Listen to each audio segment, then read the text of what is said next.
Bum, bum, bum, bum, bum, bum.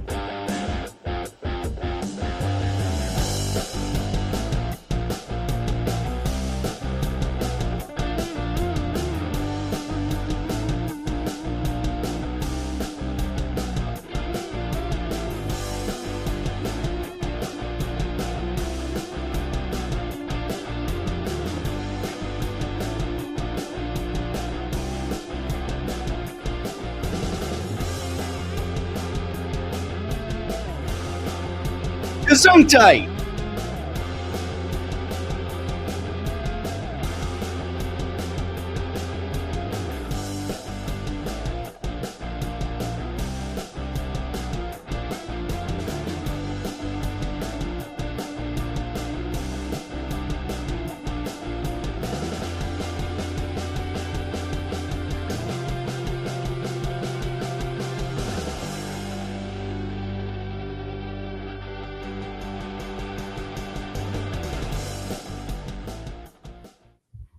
All right, folks, welcome to Inside the Numbers with the People's Pundit. I am your host, Rich Barris, the People's Pundit.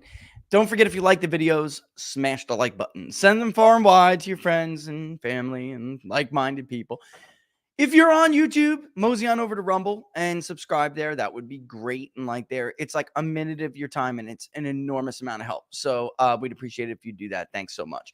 And the best place, of course, to follow us is right there on Locals, peoplespundit.locals.com. Book club took me a little bit. It was a little feeling so good at the start of the week here, but the recording for the book club on Sunday is now up. And if you missed it, you can go check it out. Bit of a long one. We let it run because of the conversation afterwards, which of course was a great conversation, which deals with the book and then so many other places. But we are reading right now The Emerging Populist Majority by Gavin Wax and Troy Olson. And no, that is not sponsored content. That is legit the book we were just reading at the book club because it is relevant, super relevant as to what is going on right now. In a little bit, I'm going to play a clip. I'm probably going to do it for the break, the 1 hour break. If I remember, that was kind of the idea because it is kind of long. And I was thinking we'll just run it at the top of the hour to entertain you during the break, which is a good. It's why, why is this book why is the book relevant? We read first The Emerging Republican Majority by, of course, Kevin Phillips, who passed away as we were reading the book. And because he was such a seminal work in this field, decades later, because that book was written in the late 60s, of course, in 69 after Nixon. That book was so seminal that later in the early 2000s, the turn of the century, you had Rui Teixeira and John Judas write The Emerging Democratic Majority, which, of course, it's like a hat tip to his lingo, because they understand that if they're going to make a serious argument and a counter argument at that, they have to use Phillips's vocabulary, his nomenclature. They have to speak in terms of his thesis. They cannot avoid it, right? And in this one, Olson and Wax certainly do not as well. They just present an alternative theory and then make a prediction about where things could be, and it's one outcome, which is why I think what I think that's really important, because Rui Teixeira, Kevin Phillips, they were saying, look, this is how it's going down, and this is the way it's going to be. So in the next couple of decades, expect this to be the Electoral College map. And Olson and Wax don't do that. They say, this is a better way to explain, as opposed to Phillips's 30-year cycles, and as opposed to the demographics' destiny, and that's going to favor Democrats. It's better to understand these different times in times of civic orders, what they call civic orders, and kind of like these almost like miniature epochs, right? And because we have to understand it that way, we can't make a prediction 100%, because things can, the end of one epoch plants the seeds of the next one, but also often the destruction of that civic order to come. So it's really interesting. And again, if you're not on Locals and you're not doing the book club, you're really missing out. You're missing out on what we're talking about during these shows every day and Inside the Numbers. You would understand the content of this show so much better and so much clearer if you were on Locals and in the book club. Anyway, right? That clip I'm going to play at the top of the hour. You're going to see the media struggle to understand, to comprehend why. Voters, of course, Biden and Trump, they have their own issues that they're more dominant on, but they're struggling to understand why. Voters, especially in the battleground states, care less about Joe Biden and him handling the abortion issue over the next 20 years, or this idea Joe Biden's going to protect democracy, right? They put that on the back burner. A big majority, puts that on the back burner in favor of Trump running the economy. And by the way, the protection of democracy thing is now Joe Biden's lead there has evaporated. So it's worse for Joe Biden because it's not only that they're putting the needs of the nation and their finances above all of this stuff that's just crazy, like with charging a former president with bogus crimes, this idea is an insurrection. I mean, all this fabricated crap. I'm sorry, that's what it is. And they're like not understanding why this isn't working and why people would dare to refuse to go along with this. Like they were supposed to have a knee-jerk, repulsive reaction. Oh my God, no, I cannot vote for a felon. Oh my God, I can't vote for an insurrectionist. And they're not doing that. And in this clip, you're going to see them do it. And by the way, you're going to see one slip because they're talking about what each of these candidates hopes to do tomorrow night during that debate. And one of them is going to just flatly say, we hope. Because, of course, they're not objective. Because, of course, they're not impartial. Because, of course, they're not real journalists and they're not impartial election observers. They are partisan hacks. Like the moderators that Donald Trump agreed to debate in front of tomorrow night. And I've said, an outspoken critic of this decision, he doesn't have to change the trajectory of the race at all. This is not, the loser is the one who wants to debate. The losing candidate is the one who wants to debate. And by the way, the losing candidate is the one who agrees to all of the demands of the current frontrunner because they need a moment.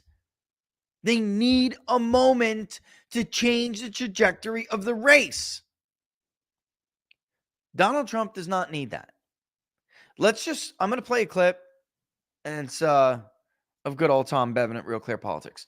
I'm going to play a clip from Tom, and that's going to kind of outline, because I think he nailed it. And by the way, you're going to hear a little bit of familiar. If you're a watcher of Inside the Numbers, you're going to hear some familiar terminology here. All right? Just keep your eye open, keep your ears open and your eyes peeled. All right. But I think he does nail it. And then afterwards, we're going to talk about moments in those debates. And does it ever really happen anymore? Or could you really just walk into a trap? And it's not the same thing. They're different. All right. So let's cue it up. And then we'll do this. And then when we come back, we'll get more into the debate. And then also we are going to take a look at the moderators in this debate. But first, let's roll this clip. Average of polls has Trump leading in Arizona and Nevada. Wisconsin is tied, and Trump is up slightly in Michigan. Moving east, Trump leads by 2.8 points in Pennsylvania, North Carolina, and Georgia. Tom Bevan is the co-founder and president of Real Clear Politics, a great service. He knows more about polling than just about anybody else.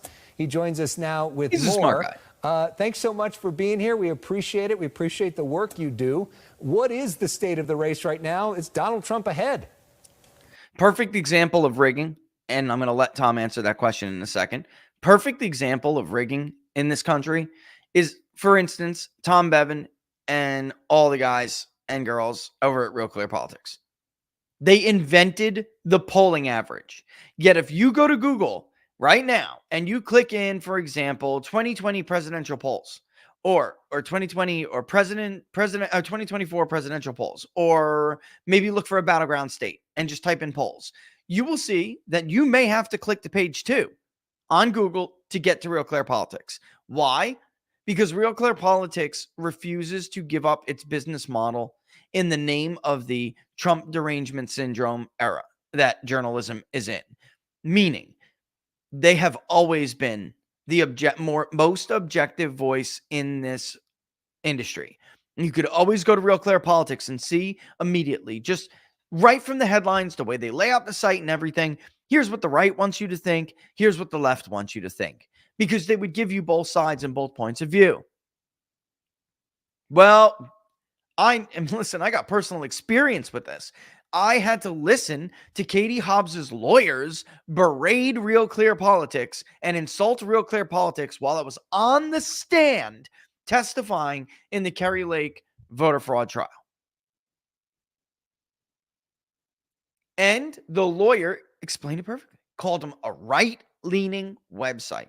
So if you are impartial, or you try to be impartial, or if you give both sides, that's not good enough. That's not impartiality in their minds anymore. You have to be anti-Trump, and that is the only way to be credible in their minds. Everything else is not credible, lacks credibility. It's right-wing.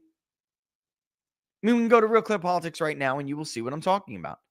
You will immediately see what the left is trying to push, and you will immediately see what the right is trying to push. And anyone who's got a brain can look at it and decide what they think. That's not good enough with these people anymore. If they don't rig the game, if you don't spot them the 6-ball, for my pool players out there, let's talk about a game of 9. Let's play 9-ball, right? They won't play 9-ball unless you spot them the 6. And anything else is unfair. Anything else is biased against them and rigged against them. He is. He is, and you know what? It's actually, his lead's been remarkably stable given everything that's gone on with the convictions of. That sounds familiar, doesn't it? I'm just saying. The 34 felony counts and all of these things. We take an average of those big 7 battleground states and look at that over time. And Trump's lead has been around 3 points. It's at 3.2 right now. But for the last 8 months, I mean, it really hasn't changed that much. As you mentioned, at the national level, he's up 1 point. That is a close race. But just to put that in perspective, on this day, 4 years ago, during the 2020 election, Joe Biden was up 10 points in that race. So Trump is in a much stronger position this time around than he was 4 years ago. But again, this race, there's a lot that can happen between now and Election Day. And certainly this debate is going to be one of those pivotal moments. Yeah. There's a couple of things I agree with. There's a couple of things I disagree with. One, first and foremost, and thank you, Laura. One, first and foremost, is that a tied race at the national level, could it mean it's a close race and Trump ends up getting votes in certain areas that are more competitive? Maybe there's some bigger, bluer states where he's more competitive and it's closer, but the battleground states are not, kind of like a 22 situation. There's really, listen, at the presidential level, there really is no evidence for that, because even with what happened with Republicans in 22, and we've been over this before, Trump was polling ahead of them. So, I don't know. I could see that conceivably happening to some degree, but no, I don't see any scenario where the race is like tied nationally, or Trump has a 1-point lead, a 2-point lead, like you just said, and then the electoral college is that close. I don't see it. It's Trump. It's not a regular Republican who appeals to certain educated voters and white, I hate that, credentialed professional class white voters. Okay, the yuppie class, let's call it what it is. All right, Republicans can get some of those yuppies, but they will not drive out the working class vote at the rate that they need to. Trump is going to maybe lose some of those yuppies, but he's going to drive up that working class vote more than Republicans. And that really does give him an advantage because of the demographics of the battleground states, and especially when we're talking about some of these Midwest states. Why? It's very simple. Non-college voters are well represented in the electoral college. They are more represented in the electoral college than they are in the national popular vote. All right. So yeah, that is one thing I agree with. And then part of what we're going to talk about this show is, I'm not sure the debate's going to have a huge impact. It's super early. We'll see. We'll explore that. I do just think, though, that it's all downside for Trump. There really is no upside whatsoever. The rules are ridiculous. And we're going to show you who he's dealing with here. But here we go. One of the biggest debates we have seen in a long time. So what issues do voters care about the most in terms of what they're telling you? Well, I mean, the data on this is pretty clear. Every single poll, the economy, inflation, costs are at the top of the list. Now, that doesn't mean, certainly Republicans care a lot about immigration. That's high on their list. Democrats are caring about abortion and the threat to democracy. And so each of the candidates is going to try and, hit on those issues as well, even though they don't rank as high overall. But again, either one of those candidates, if they're not able to address the concerns that voters have about the inflation and the economy, that's going to be a real missed opportunity. And, particularly with those undecided voters, there are very few of them left out there who don't have opinions about these two candidates. But they're the ones that I think these candidates really need to speak to. And what messaging would be the smartest thing on that to win them over?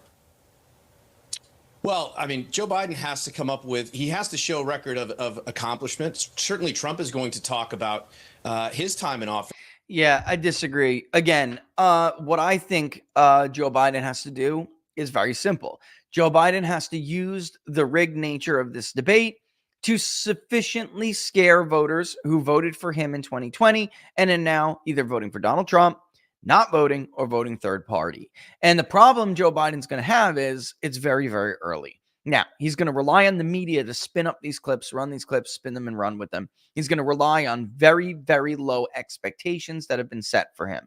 All right. But all of the things that trigger senile old people, because they will stick in his ass whatever they need to juice him up for an hour and make sure that he's cognitively, competent for the time being. But what happened during the State of the Union? Remember that? He came out looking sharp. He got some jeers. He got some pushback. He got some criticism. And he immediately reverted into what he is, which is a senile old man. And he got angry. That anger confused him. And he began to babble. And he began to misspeak. He said people's names incorrectly. Finally, he just called people the wrong name. It looked horrible because, but now the Trump campaign is trying to up those expectations because they kind of realized, they played the expectations game wrong, and it's a little too late for that. So this is what Joe Biden is going to do and what he needs to do, because I disagree with Tom. There's no way for Joe Biden to do what Tom is saying. There is no way. The polling is very clear on this. Even if, and you're going to hear it if we do play this clip at the top of the hour. The Cook Politico report ran some polling over, and I forgot that it was co-sponsored with somebody. This percentage of people there's two big problems. One is people just don't care about those issues that Tom mentioned as much as they care about the economy and as much as they care about Trump basically putting things back the way they were when he left. So they believe Joe Biden failed at delivering what he's promised to deliver. Now, the real thing that Joe Biden has left is like trump card, so to speak, is that he needs to scare voters into thinking Donald Trump is crazy. And Donald Trump is a threat to democracy. Donald Trump will do horrible things if we give him back the power of the presidency. And of course, he has to do that because Donald Trump will do horrible things to his family. Joe Biden's fighting for his survival and his son's survival, the survival of his brother, who's a crook. If Donald Trump puts somebody in the assistant attorney general seat, for instance, he's going to eat the Biden family alive. The Biden family is a crime family. Come on, we're just getting too late in our history because it's soon to be a written history of the end of the United States, the failure of the United States. We're a waning, failing superpower. So I really just don't have time to dance and play this little charade, guys. I don't care.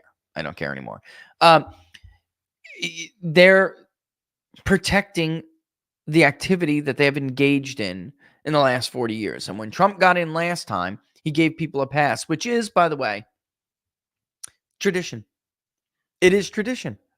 There have been, on multiple occasions, administrations that have come in and seen things that were grossly wrong with the prior administration. That is true of George W. Bush, who came in and discovered all sorts of horrible stuff with the Clintons. He let it go. Why? It's supposed to be for the good of the nation thing. That's always how they always phrased it. I think that's a load of crap. I think it's for good of the political class. They don't want it to come back and bite them one day. That's what it's always been about. It's been about them and their own selfish BS. They don't give a damn about the stability of the nation. Clearly. That is true of Barack Obama, who came in then and saw horrible things that George Bush did. He had the same special counsel, the special prosecutor, that Donald Trump had to look into Russiagate, John Durham, look into the CIA and the torture activity under George W. Bush. He did not make the report public. It was apparently awful, and yet he let it go. So this has been like tradition, and Trump did that, and look what he got for it. Why? Because he's not part of them. He is no longer part of that club. He betrayed that club for the average American. And they need to make an example out of him. So all the rules went out the window, all the traditions went out the window, and that's it. So I disagree with Tom. He can't do that because too much is riding on the line for him, and the polling is so clear. Like one in 5 you're going to hear in this poll. 1 in 5, not in this segment, but I mean, not in this clip, but in the next clip. 1 in 5 voters who voted for Biden in the battleground states basically say, I'm either voting for Donald Trump, I'm voting for a third party, or I'm not voting at all. He needs to scare them back into his corner. He's not going to win them over because of another number, which says, and it's a majority, even if inflation was to turn around, they would not credit Biden for it. Voters have at least a broken clock is right twice a day. Even a broken clock is right twice a day attitude toward Joe Biden and the economy. If things were to go nuts and boost and pick up out of nowhere, they would not give Joe Biden the credit. It's too late. I mean, we're 5 months out now, less, basically. All right, so I disagree with that. But let me get back to Tom. Let him say his piece, and then we're going to get back into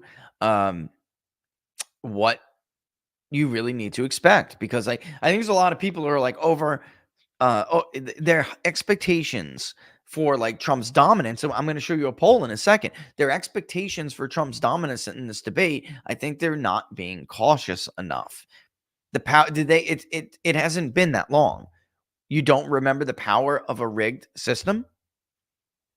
It's extremely beneficial to the party or the candidate and the party, whatever it may be, that is the party of that system.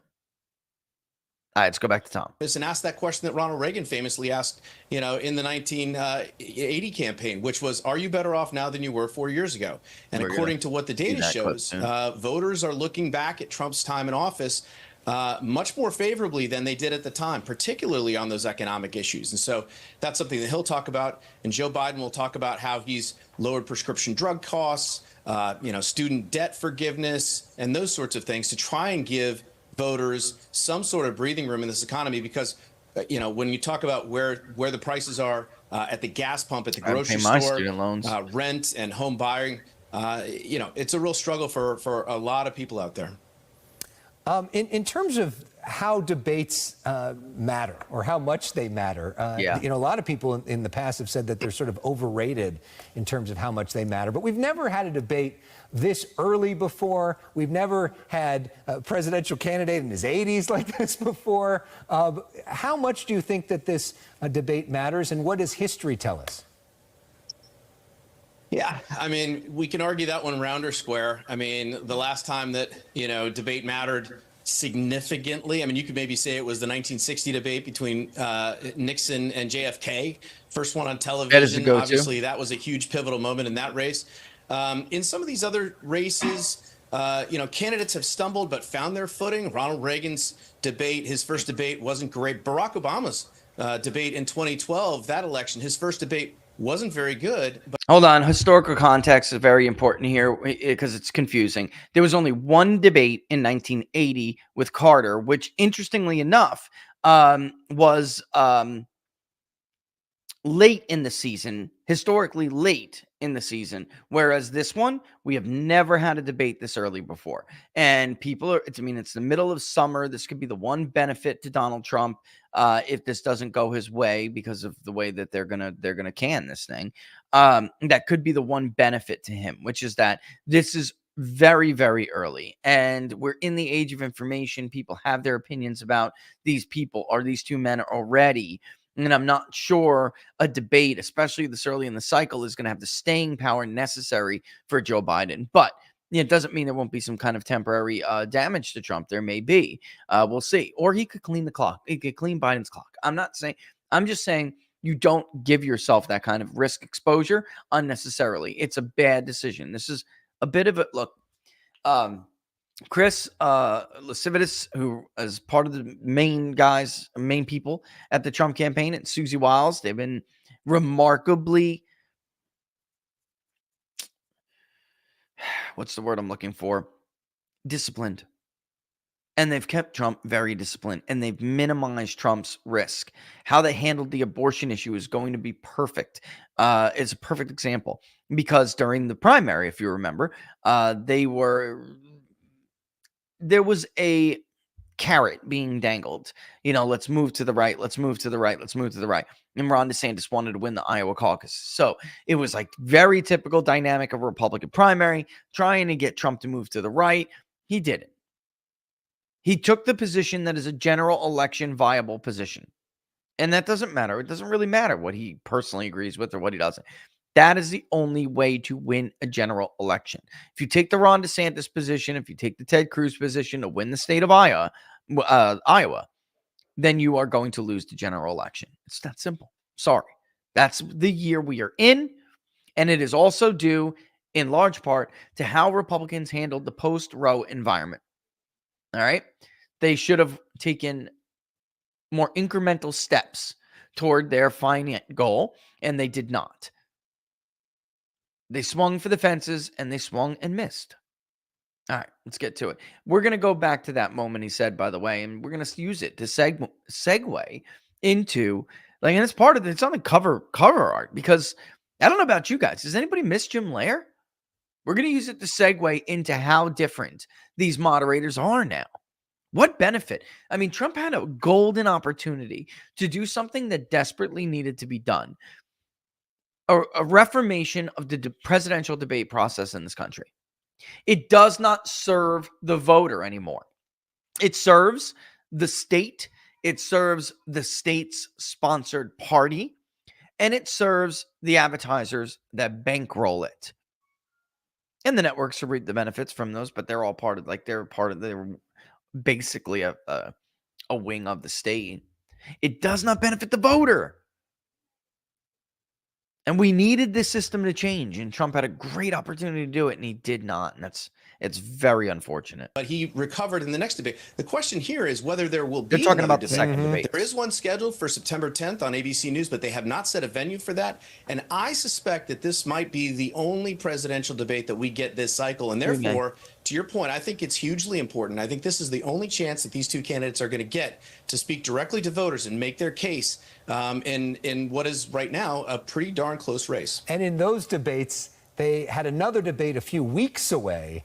Now, even if there is that ABC debate, which may not happen, it's months away.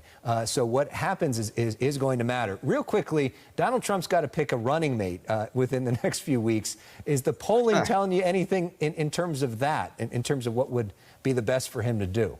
Hang tight. Ready? Not particularly. There was a straw poll that was taken at an event in Detroit last week. That's us. Conservative conference, Turning Point Action. We did that. And that straw poll, again, not scientific, but was scientific, but just not of the entire population of Republicans. That was a little bit incorrect of you to say, Tom. It was, of course, a scientific poll. It was a scientific poll of that population. It was not a scientific poll of the greater Republican electorate. That's true. I think J.D. Vance was the overwhelming favorite. He got 43%. So he. Oh, Rich, why did you just pick J.D. Vance? I think he rigged the poll. He rigged the poll. Listen carefully. He's a favorite of the MAGA base, but certainly the other ones that are on the short list, Marco Rubio, Doug Burgum, Tim Scott still in the running a little bit. See what he just said? A little bit. For those people who are out there pining, and there was just one, tell me you don't know anybody in the Trump campaign without telling me you don't know anybody in the Trump campaign. Those reports are accurate. That's why we picked those candidates. Period. End of story. And we said the reports have stated, it has been reported that Trump has narrowed down his search for a vice presidential nominee to 4 finalists. If that's the case, among the 4, who do you want him to pick? We didn't come up with some arbitrary list of names and pull it out of our ass to hurt somebody else. My personal opinion is don't take J.D. Vance out of the Senate. That's my personal opinion. Yet our polling showed what people actually wanted, not what I wanted. Stupid criticisms from people who don't know the industry or anything at all. I'm sorry your guys or your girls or whatever did not end up on the short list. And frankly, Trump is an unpredictable guy. Maybe he does a U-turn. But the fact of the matter is, those reports are correct. Those are the 4 finalists. And in truth, you just heard Tom spill a little bit because he talks to them too. Tim Scott's out. Doug Burgum lost. I think the best way to put it is that he lost momentum. It really was at last. And I know this is going to give some of you an angina attack, but it's true. At last glance, it really was narrowed down realistically to Rubio and Vance. I kid you not. And anyone who has any contact in the Trump campaign knows those stories are true. So tell me you don't have any contacts without telling me you don't have any contacts. I hope he does a complete 180 and picks a bombshell like a Ben Carson or a Tucker Carlson or even a Vivek Ramaswamy, who I don't even know that much. I would have rather him pick an unconventional pick. Marco Rubio is going to stab you in the back and sell you down the river. End of story. You'll be gone in 3 months. You want my let me just stop for a clip. Thank you. Marco Rubio will sell you down the river and you will be gone in 3 to 6 months. Marco Rubio is an interventionist. I wouldn't call him a neocon, but I would call him a foreign policy interventionist. He wants to use military might around the world to shape the world in, that's too neocon.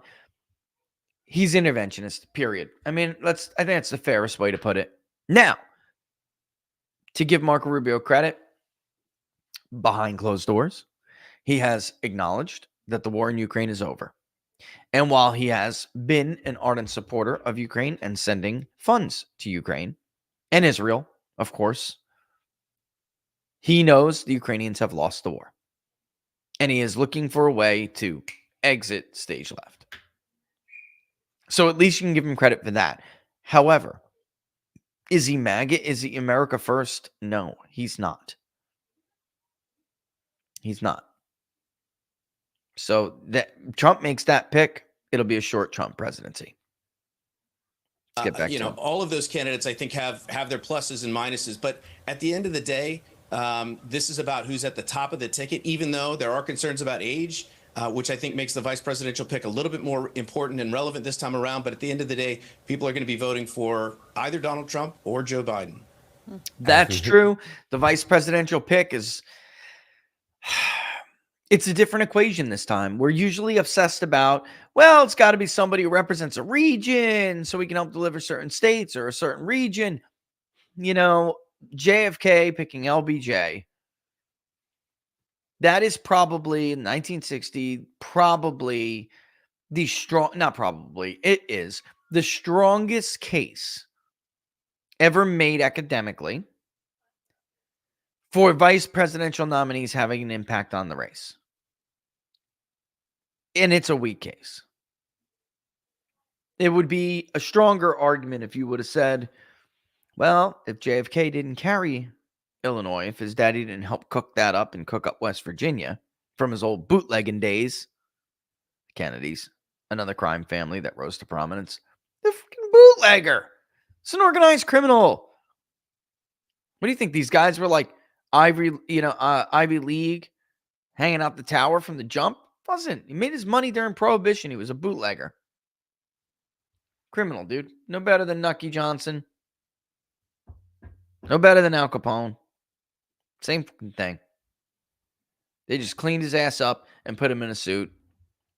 Gave him some friends in high places, and it became a respectable family name. Camelot. Camelot was built on the dead bodies of people who were rum runners. Anywho, moving on. That's the strongest case. So maybe if he didn't do that, Johnson would have been able to deliver Texas with his fraud, And he did barely squeak out that win in Texas. So, but he didn't need it, really. Theoretically. I just don't think that that's a strong argument. At the end of the day, I agree with Tom that the people vote for the person at the top of the ticket. They really do. And that leaves Trump's decision a very different decision, which is, and I don't know how many more times I got to say this, but it's really, really true. They're not going to just roll over. Haven't anyone learned anything? Like, they're not just going to roll over. They're going to first try to remove you somehow. And if they can't do that, they will remove you. You feel me? That's where we're at in this country now. Sad, but it's true. Land of the free, home of the brave. My ass. And that's why his decision wasn't about region. His decision wasn't about carrying a battleground state, appealing to a certain wing of voters. Let me pick Mike Pence to make the Ted Cruz crowd more comfortable with me. That shit's out. They were going to vote for Hillary Clinton. No way. This is a very different decision. Does the state fear your VP at least as much as they fear you? Are they more comfortable with that VP than they are with you? Because if so, he's going to be wearing the candy corn crown and you're going to be out. Out. If they don't, All right, let me get rid of that clip because he brought up a clip. He brought up a moment where I think this is because he said 1960. Obviously, huge example of a debate that mattered. If you were listening on radio, right? And this people know, many obviously are very familiar with this. If you were listening on radio, you believed Richard Nixon won. If you were watching on television, you believed Camelot won. So why? It was the advent of television, the first televised debate. Nixon came across as, somebody who had more experience, somebody who was would be a better steward of the country. He was just more mature. He was more presidential, and his policies made more sense when you listened to his policies. However, when you looked at them on TV, Kennedy, JFK was polished up, charming, looked good. Nixon, sweaty. He had a problem with perspiration. It's not like he was nervous. He had a problem with perspiration. Sweaty. Unattractive. Sorry. True. So that is the textbook case of when a debate matters. The other one is the moment Tom mentioned earlier in the interview. In 1980, Carter was in deep trouble, to be sure. Gallup's approval rating was low for him. However, the USA Today final poll in 1980, final poll, Carter +2. Many people have argued, and by the way, Gallup did not. Gallup had a closer race, but Reagan winning. People thought that this debate, because it was held so late in the season, and because Reagan was meant to be, they made him out to be a nutcase who was going to start a civil war, take away your Medicare, take away your Social Security. And he used that debate, which a lot of people watched. He used that debate to assuage those fears. He used that debate to be charming. He used that debate to ask the question. And we have all heard this. But this is the moment many people think that Ronald Reagan won the presidency. Let's play it. Roll clip. All full screen. Let's boogie. What on earth is going on here? It's not playing. You got to be kidding me. I want this clip. I want this clip. We need to do this clip. I will get the source of the clip if I have to. Okay, here it is. Hold on 1 second. I just want to make sure this is the right one. It is indeed the right one. I will get rid of the screen share from the other, which I was going to bring up to you, but it's all right. I'll keep it. We're not going to miss this. Going to take a trip down memory lane in a second to remind everybody just how impartial all of these moderators are. All right. It's unbelievable.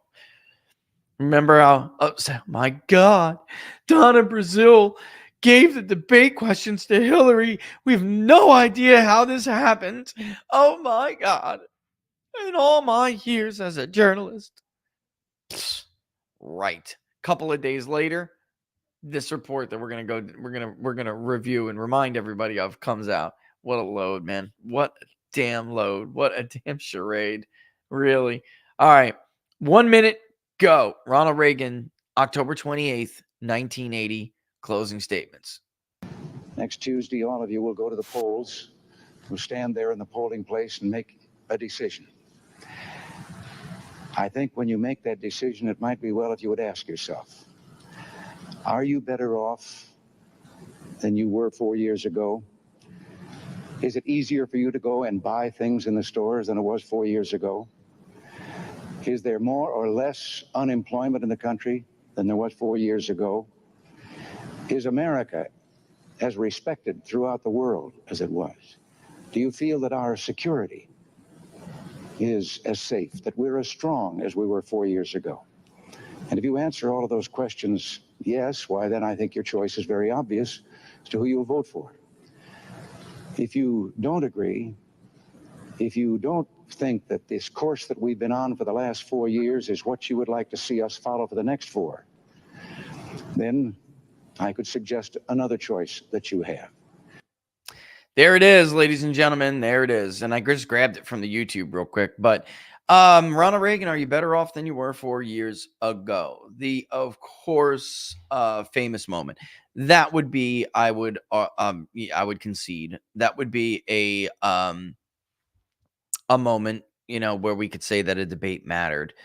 You wouldn't know what I'm talking about. Sorry, I use these pronouns sometimes.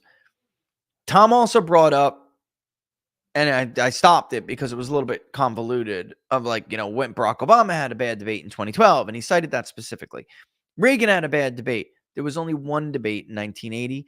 Reagan did have a bad debate against Walter Mondale, the first debate. And then, again, good old Pat Cadell, man, who was a pollster for Mondale back then. Listening to the second debate, and Reagan makes the joke about age. And just disarms him. And I refuse to make my opponent's age an issue in this campaign. I refuse to talk about his youth and inexperience, right? Which everybody, including Mondale, just couldn't help it. The friggin' Gipper. He's so funny. He's so charming. Even Mondale breaks out laughing. And Pacadell once said, that was it. I knew that was it. We lost. We lost. Because there was a moment after the first debate when they believed they had a chance. And that's true. Oftentimes when it comes to incumbents. Now, whether or not it's a polling artifact or a response bias or not, I think is a debatable issue. I think 2012 is a very clear example of response bias. And I think that, I'm sorry, my dry eyes are going nuts here. I'm sorry. I think that's a very clear example of response bias. I don't think Mitt Romney was ever ahead against Barack Obama in 2012. And I think that well-designed studies and of large panels with repeat interviews, representative panels, have pretty much proved that conclusively. At least in my mind, it's very, very, very convincing evidence. And then, I didn't just take their word for it. We ourselves did something very similar with 25 to 33% repeat interviews of a large pre-designed representative panel. And the truth is, public opinion didn't sway all that much. It really didn't. What you saw, what you thought you saw as swings in the polls in 2012, even in 16, were just artifacts of the polls themselves. The bump Hillary Clinton got after the Billy Bush tape, BS. It's total BS, just a response bias. There were some people who were Republican women, who were like, I don't know who I'm going to vote for. Maybe I can't vote for Trump. Now, they never selected Hillary. There were some who did. And ironically, there were some independent men who did. Like, there are these men out here now, that's a correct description for them, who seem to be more offended by things that we hear women are offended by than women are. Oh my God, you want to ban late-term abortion? Well, even among women who call themselves pro-choice, when you ask them about that, they're not in favor of it. You know who is? The liberal white man. They are not they are not in favor of banning late-term abortion. I can't imagine why. Maybe it has something to do with their value system. They want abortion at any point. Whereas women, and maybe this is partly natural, even women who are pro-choice at a higher rate oppose late-term abortion than men who are pro-choice. We've been through this now. I don't know how many times. It's so obvious. All right, so I don't know. What are we at? 12:50 here. I know I got to take a break here soon, but I do want to start getting into this, right? That debate, 1980.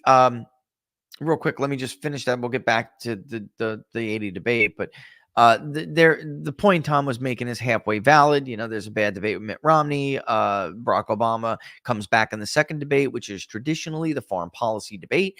And the incumbent president typically looks good there, shines there, has a comeback because he's presidential, because he's in the seat, because he knows the material, because he gets the briefs every day, right? So the incumbent looks kind of small. The challenger looks kind of small next to the incumbent who is the president. It's like, how could you tell him he's not going to do, how could you tell him the job is too big for him? He's doing it right now, right? At 3 a.m. phone call. You remember that? Perfect example. John Kerry had a good debate against George W. Bush in the first debate. In the second debate, Democrats were optimistic. There's a lot about this war that's going wrong. I think Bush is going to be vulnerable on it. At that point, Bush got up there. He sounded like he knew the situation better than Kerry. The country was giving him the benefit of the doubt left and right. We would constantly hear things back then. Well, he's the president. He knows more than we do. That was the attitude. So when he attempt to question it was met with that. Like, who do you think you are? He knows better. He knows better. And Bush made a comeback. The third debate was a flat, just like the third debate was flat in 2012. In 2020, Trump was robbed of that debate by the crooked, I don't even want to call it bias, by the crooked Commission on Presidential Debates, which is billed as bipartisan when it in fact is not. The Republicans on the Commission on Presidential Debates are never Trumper, rhino base haters. There is no equivalent to that in the Democratic Party. So immediately it's handicapped. They come up with some excuse like we can't get plexiglass to shield the candidates during COVID, even though a couple of weeks later, they're giving them the third debate. And they skip over the foreign policy debate, which would have been particularly damning to Joe Biden because even his own Secretary of Defense has said publicly and wrote a book, stating all these disasters, that Joe Biden has been on the wrong side of every major foreign policy decision in the 4 decades at that time that he was in Washington, D.C. He was the only person to advise against the Osama bin Laden raid with Barack Obama. He voted for the Iraq war, but then refused to vote to fund the military. I mean, we could just keep going on and on. He was against killing Qasem Soleimani and said that the Palestinians would go nuts and basically kill everyone in Israel. That's it. There would be attacks after attacks after attacks. Trump kills Qasem Soleimani and the Abraham Accords are established. And there's peace in the Middle East because the Palestinians, the radical Hamas element is isolated even from the rest of the Arab world. And there were no rocket attacks on Israel and everything was good. Not under Joe Biden, who argued that would, in fact, be negative, killing Qasem Soleimani. And now look at where we are. There was an invasion in parts of Israel. Thousands of people were killed. Women were raped and murdered. Children were murdered. I mean, it's the exact opposite. So Biden's going to have these people covering his tracks. Every bad step he makes, there's going to be somebody there with the brush to swish it around, cover those tracks.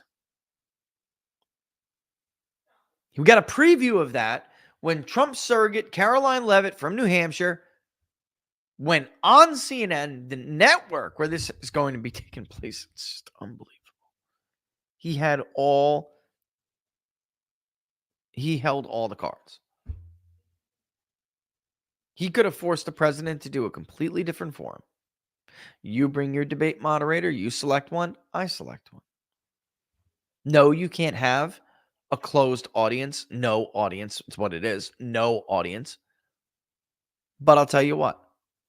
You fill half the seats, I fill half the seats. Like it's traditional in a presidential debate. If Joe Biden didn't agree to it, he would have looked even weaker than he does now. And weakness, perceived weakness, is one of Joe Biden's biggest vulnerabilities. But I digress. Again, it's too late. The decision, because if he was to pull out now, he'd look weak. It was the wrong decision. It's a bad decision. And now he's going to have to come up with a W here, some way, shape, or form. But he's going to run into a heap of challenges in order to do that. Here's Caroline Leavitt from New Hampshire on CNN. Listen to this. So it takes someone 5 minutes to Google Jake Tapper, Donald Trump, to see that Jake Tapper has consistently stop this interview if you're going to keep President attacking my Trump to colleagues. Adolf Hitler. Ma'am, I'm going to stop this interview if you I'm continue stating to attack my colleagues. I would like to talk. It's not an attack. It is a fact, which I will show you in a second. It is not an attack to point out the truth. The truth. You can Google it. And you will see an outrageous amount of content. There's montages on X right now. Of CNN personalities, so-called journalists, by the way, spearheaded by Jake Tapper, Mr. Moderator, calling Trump a Nazi, saying that his ascension is the rise of fascism in this country. Even though, of course, that's projection 101. There is an actual definition of fascism, Jake. You are the fascist. You support the ideology that is bringing fascism all across America. Anyway, let's get back. They literally stopped and killed this interview. So you're telling me they're not going to cut Trump's mic every time Trump says something that they don't, not that is untrue. Devastating to them that destroys or disrupts their credibility, the credibility of Joe Biden. This is what they're going to do to him. About Joe Biden and Donald Trump, who you work for. Yes. If you are here to speak on his behalf, I am willing to have this conversation. I am stating facts that your colleagues have stated in the past. Okay. Now, as I'm for sorry, this guys. debate, We're going to come back out to the panel. Caroline, thank you very much for your time. You are welcome to come back at any point. She is welcome to come back and speak about Donald Trump, and Donald Trump will have equal time to Joe Biden when they both join us now later this week in Atlanta for this debate. She's like having a panic attack over here. Take a Valium, lady. What the hell is with white women in this country? You're like having a panic. You're about to crack. Everybody sees you. You are they're mental. There's like too many mentally unstable liberal white women in this country. Can we just call a spade a spade? This is a problem. And by the way, an election can't fix it. A policy from the government can't fix it. The 90s demented white women in this country, a certain segment of white women. You don't like it? Tough. Go watch another show.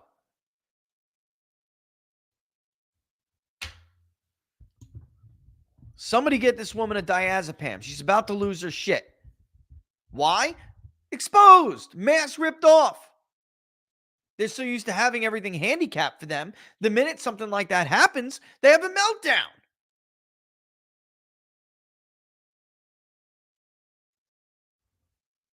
Whoever said that if women ruled the world, it would be a more peaceful place, doesn't know the first thing about women. Guess what? They're still human beings. More compassionate, my ass. Take a Valium. It's 12:51. We're going to have to take a break here. When we come back, there is something I would like to share with you. But first, where do I start this clip here? Give me a second here. Yeah, we could do that during the break. Yeah, let's do that during the break. But when we come back, we're going to examine what Caroline Leavitt was saying.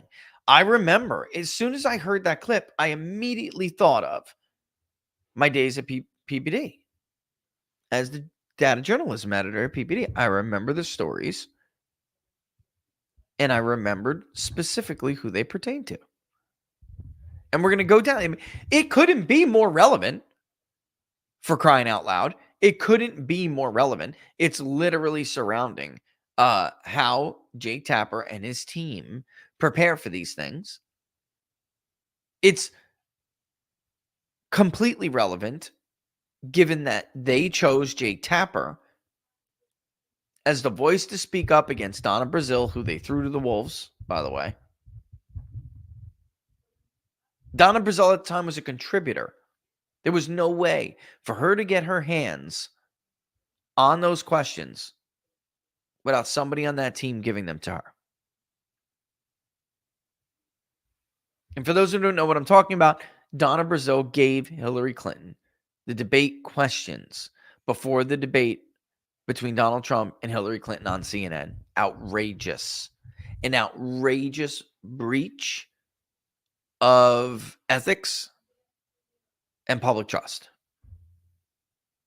Jake Tapper, with his righteous indignation, goes on camera, throws her to the wolves, and not shortly after that, we have revelations about Jake Tapper and his team. And we're going to examine them when we get back. You know what? Let's do a real quick read, and then we come. We'll do real quick reads, and then we'll run the video for a little hour break. So don't go anywhere. Listen, if you like the videos, don't forget to like them. Smash the like button. Of course, you're watching Inside the Numbers with the People's Pundit, and I am your host, Rich Barris. Don't forget, of course, if you're on YouTube, take a minute. Go over to Rumble. Subscribe there. I don't care. Still watch on YouTube. Just subscribe there and like the videos there, and then vice versa. Well, of course, YouTube is what it is, but it will help with the algorithm. It'll help with advertisers. It's just a huge help to us. We'll talk about the update to the public polling project. I was going to start it this weekend. We're basically there. We'll get the rest of the target, but I'm thinking to myself, then there's going to be a debate, and everyone's going to poll again after the debate. So if we wait, we'll have the conviction sunk in, we'll have the debate sunk in, and we'll go from there. And we'll get some fresh numbers, because if we popped them off this past weekend, they would have been irrelevant by Friday. And then everyone would have been talking about something else. We'll throw something in there. Did you see the debate? We'll throw that in there. I don't see why not. As long as it's not too big. We'll scale some stuff back. Also would like to poll the state of Michigan again soon. Michigan is so crucial in my mind. The demographics in Michigan are different than Wisconsin. They're more diverse. That's number one. Pennsylvania, of course, is very important. It's a keystone state, and I say that for a reason. You win Pennsylvania, you're going to win. But I just feel like with the trends that we're seeing, there are populations in demographics, populations in Michigan that will tell us more. We have a little bit more of a mix of the ethnicities going on there. It's not quite as Scandinavian as Wisconsin, Minnesota for that matter, but there are some. And there are some, Norwegians, which are more conservative, typically, certainly more Trumpy, versus, Finns and Swedes, who are definitely more liberal. But then also, it's a great state to look at this non-white, non-college shift.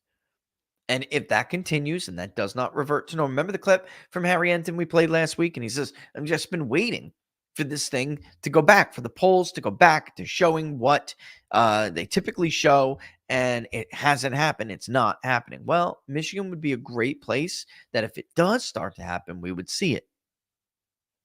All right.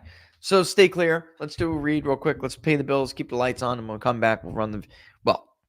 We'll go right into that, into the video break, and might as well call it that. It's not a commercial break. Let's call it the video break, and then we'll get back into I got so much content. I don't think we're even going to get through it all today. I had so much I wanted to read and go over with you, but maybe we'll have to keep some of it for Friday anyway, because we'll be reacting to the debate, and it's relevant to that. So it'll be like deja vu all over again, probably, but we'll see. All right, listen, folks, we just talking about this, actually. With everything that's going on in the world right now, there is no wonder why people are looking for alternative investments. Maybe even, places to looking for protection, right? Stocks can be unpredictable, and no doubt, inflation has a real impact on the value of currencies. And that's why I want to talk to you about Freedom Gold USA. If you've ever thought about investing in gold or silver, or you're just interested in diversifying your investment portfolio, Freedom Gold USA is definitely a company you should check out. What I like about them is that they really are all about helping you make smart investment choices in precious metals. They believe the more you know, the better. So they offer you free investment guides and consultations. They give you the information that you need to make confident decisions without pressure and no hard sell. We had Brian on from Freedom Gold last week to help, put a face to the company, and it did an amazing thing. But of course, what he also did was back up what I said. There's a difference about Freedom Gold. It is a national firm with a boutique feel. They guarantee competitive pricing on some of the best quality and purity gold and silver in the market that you can find. You're getting a solid deal. You don't have to worry about extra fees. They'll offer free shipping and insurance on all orders. And plus, you might even get some free silver on qualifying purchases. They give you a $500 credit when you open a gold or silver IRA. That's a nice bonus. And don't forget, they have reduced the entry limit for people who watch the show, for us, for our fan base. You call all these others, and I'm not going to mention them out, but you know what I'm talking about. 50 gold minimum commitment, 50 grand minimum commitment, 20 grand minimum commitment, even 10 grand minimum commitment. They dropped theirs from already low 5 to 500. 5,000 to 500 for people who watch and listen to our show. And here's the best part. Dealing with them is simple and it is hassle-free. You won't get any pushy sales tactics. They really just want to help you reach your financial goals in a way that works for you. So if you want to learn more, give them a call. The number's on the screen, 888-279-3592.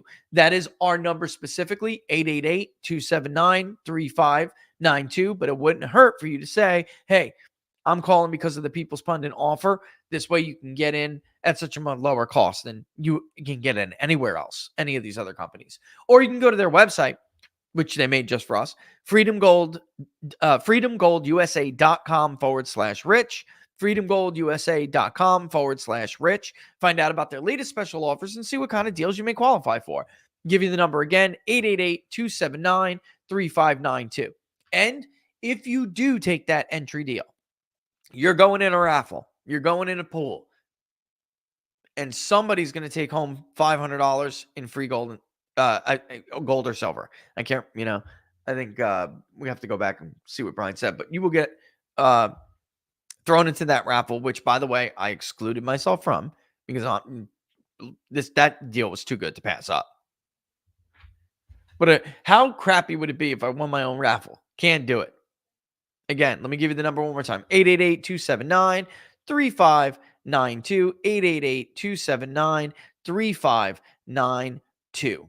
And don't forget to tell them that I sent you, and make sure you get the deal. If you're going to go on the website, they're going to know anyway, but it can't hurt even if you call, you fill out the form on the website, whatever it may be. Don't forget to tell them the People's Pundit sent you. All right. One more going on. This is so true, isn't it? We really don't have a healthcare system in this country, right? Not like a traditional healthcare system. I was talking with my buddy from Scotland the other day. It's totally different. It's not the system I want, but I want some reformation in our system. Because we have a sick care system, not a healthcare system. It's for pharmaceutical companies to make billions. That's billions with a B, right? Every single year off of sick Americans. It's like they want you to be sick. They do. They need you to be sick, which means they need you to be sick to be reliant on them. And just like big pharma, big government wants you to feel powerless about it. Like they're in control and you need them to protect you. Yeah. No thanks. So where can we push back? How do we do it? We become self-reliant and take back control of our health with things like the wellness company's medical emergency kits. Designed by elite doctors, including Dr. Peter McCullough, Dr. Drew Pinsky, these prescription kits have emerged as a keystone of many American families' emergency preparedness plans. Laura and I have two. To save thousands of dollars on unplanned hospital visits. Dr. Peter McCullough has been preaching for a while the importance of early intervention and treatment since like 2020. And that message won't change. Early treatment is paramount to a timely recovery for any illness. So be ready for the, quote, next thing and the wellness companies and medical emergency kit. It contains 8 life-saving medications, ivermectin, amoxicillin, a Z-Pack. Plus, along with those medications, you get a guidebook to aid in safe use of these life savings. Listen, that book is cooler than I thought. A lot of information. I thought I knew about some of these drugs, and there's a lot of information in there to help educate you. It is prescription only. You can't find anything like it in a store or the pharmacy. And every American, I'm telling you, should have at least one of these. We have 2. Ordering your kit takes less than 2 minutes, and it couldn't be simpler.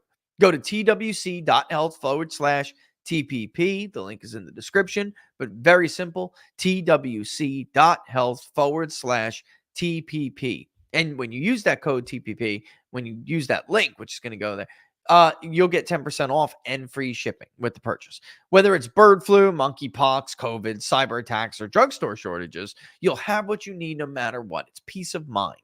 So safeguard your health today. Go to twc.health/TPP and use the code TPP at checkout. All right. Don't forget, use that link, that code. It's all in the description. All right. Let's take this little video break. We'll call it a video break. And when we come back, we have quite a bit that I'm going to want to go over. It is a trip down memory lane. I just cannot believe they even try to pull this crap. They try to pull the charades. It's like this constant production news. It's so annoying. It's so bad for the country, too. It's like you got caught with your pants down and you're going to mute someone's mic when you forget. They don't forget. They want to mute people's mics and censor people like Caroline Leavitt the way they just did because they're caught. Someone calls them out for it. Someone tries to remind the viewers about their past indiscretions. All right. This is Cook Political Report, Amy Walter. Let's just put this up, and it's PBS News Hour, and I want you to listen to how they speak. Listen to the pronouns to describe the campaigns. Okay? We'll be back in a couple of minutes. Country. Amy, the campaign tells me that President Biden intends to focus on a couple of things, 3 things, in fact. Roe versus Wade, the overturning of that, attacks on democracy, and both candidates' economic plans. What does that tell us, big picture, about his strategy? These are the issues that he's been wanting to talk about for a while now because they are some of the places where he actually is the strongest, especially when it comes to the debate over abortion. It's one of the few places where he has an advantage in terms of trust of voters over Donald Trump. The other thing I think will be key for Biden in this debate. Look, it's early. We've never had a debate this early. I think a lot of people who are checked out of the election right now are not going to necessarily check in June. They may do so as we get closer to the election. I think the group of people he's really trying to move right now are those voters who voted for Biden in 2020, but are now sitting on the fence or saying maybe they're voting for third party. We did some polling in battleground states. About 18% of Biden voters in those battleground states are not supporting Biden this time around. Those are people that theoretically should be the easiest for him to get back into his camp. So I think talking about the issues that would appeal to those voters, many of them are younger, voters of color, who will agree with his positions on issues like democracy and on abortion rights, and even on the economy, talking to them not so much about what the economy is like now, but what it will look like in 4 years from now, and who's fighting for those voters. And Francesca, meantime, the Trump campaign is trying to recalibrate and raise expectations for Joe Biden on this debate. That's I mean, true. how tall of an order is that, given that President Trump has spent the better part of a year saying that Joe Biden is cognitively impaired and not up to the job? Right. Now they're trying to raise expectations and say he's going to show up and be very highly alert, that what you should expect is more like his State of the Union performance or his 2012 debate performance against Paul Ryan. Nobody said that.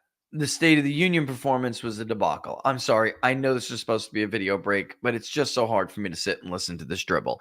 All right. First and foremost, what Amy Walter said before is false. Joe Biden does not have a huge advantage anymore on abortion or protecting democracy, preserving democracy, whatever you want to call it. Obviously, Ann Seltzer poll asked very similar relevant questions, and there's a reason for it. When they hear preserving democracy, and the Fox poll is an outlier, it's garbage and should be thrown in the trash. Like, if you have them tied in urban areas and Joe Biden ahead by 2 in the rural areas, and Trump up by some ridiculous number 15 or something in the suburbs, so you did something very wrong.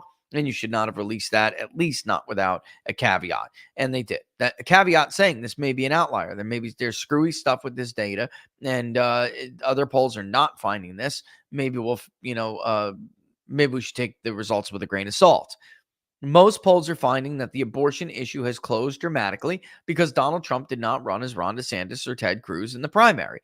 He did what he needed to do to run a viable general election campaign in this era, in this time, in this cycle, right? So that's 2 out of 3 right off the bat. The economy is a total disaster for Joe Biden. So forget about this idea that he's going to try to win on the issue of preserving democracy. That's not the same as saying, I'm going to scare the shit out of people. And that is what he is going to try to do. He has no other play here other than to try to drive Trump's negative numbers, back to where they were in 2020. And that's tough because of what Tom Bevan said, that retrospect approval rating for Trump has risen considerably. And I will note that it did so at a very, very fast path. There is no other example in the modern era of a president who was either defeated for a second term or served 2 terms and then left office unpopular. There is no example comparable to Trump. He was supposedly in these polls very badly underwater, and now he is not. So again, the economy is the reason for that. So I don't know what the hell Amy's talking about. But anyway, listen to what she says right here. Listen carefully. At the same time, the Biden campaign has also, in a way, lowered expectations for Trump by suggesting that he would come out there and perhaps had the debate performance that he had in 2020 in the first debate performance, rather than maybe the one that he had in the second debate. So a tall order for both candidates to clear the expectations their own campaigns have set for the other one. And as we wrap up this conversation, we should note this is the 2nd anniversary of the Supreme Court ending decades of nationwide abortion protections and overturning Roe. Amy, how resonant an issue is this heading into November? Listen, the Biden campaign wants to make this a focal point. And thus far, we've seen that it is important to certainly for many, many voters. But again, this is going back to our own polling when we asked voters in these battleground states, all right, you have the choice. if you had to choose between Joe Biden setting economic policy for the next 4 years or Donald Trump setting abortion policy for the next 4 years, which one would make you more uncomfortable? And a majority, about 55%, picked that they were more worried about Biden and the economy than Trump and abortion. There's also been a great deal of polling out there, another one by KFF, looking at women specifically and how they see this issue. In states where there's an abortion initiative on the ballot, those voters say not only are they more interested in voting, but they are more supportive of Biden. So if you're the Biden campaign, this suggests that for those states like Arizona, where there is an abortion initiative on the ballot, that may help get you some more votes in the bank. Francesca, you cover the White House and the campaign. How are both really leaning in on this issue, the White House and the campaign separately? Well, President Biden's campaign is actually sending surrogates like Elizabeth Warren to Wisconsin to talk about this issue, which will hopefully, they think, help them with suburban. Did you just see that? Did you hear that? Listen, again, she's a human being, and every pollster, every journalist, every election forecaster has their own views. But you just heard him rattle off her recent what's the I'm trying to remember her recent beats for her recent gigs. She has been covering the White House and she's been covering the Biden campaign. And it's okay for her to want Joe Biden to win. It's okay for her to have her own views. It's not okay for her to sit there and pretend that she is an impartial journalist as she does her job and as she gives this commentary, because she's not. And she just gave what's called a Freudian slip and said, hopefully we, what the hell are you talking about? Because she can't separate it.